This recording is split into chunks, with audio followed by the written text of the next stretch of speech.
আমরা বিগত 15 বছর ফ্যাসিস্ট আওয়ামী লীগের সরকারের আমলে ইসরায়েলের এই হামলার প্রতিবাদে বিক্ষোভ করতে গিয়ে বাংলাদেশের তথাকথিত ইসরায়েলের দোসর আওয়ামী লীগের কর্তৃক আমরা আক্রান্ত এবং গ্রেপ্তারের মুখে পড়েছিলাম। আমরা আজকে সেই ইসরায়েলকে স্মরণ করিয়ে দিতে চাই, ইসরায়েল তুমি হয় থেমে যাও, না হলে তোমাকে ফেরাউন, নমরুদ, আদ এবং সামুদ জাতির মতো তোমাকে থেমে যেতে হবে।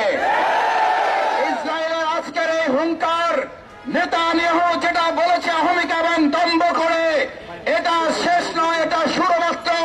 আর আমরাও ঘোষণা করছি, এটা তোমার আক্রমণের শুরু নয়, এটা তোমার ধ্বংসযাত্রার শুরু করেছে তুমি।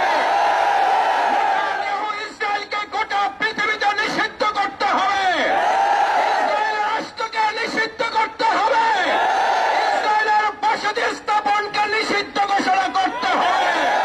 গোটা বিশ্ব মুসলিম ঐক্য করে ইসরায়েলের অমানবিক হামলার বিরুদ্ধে দায়িত্বহীন কণ্ঠে আমরা ঐক্যবদ্ধ ভূমিকা পালন করে ইসরায়েলের এই গণহত্যা বন্ধ করব ইনশাআল্লাহ।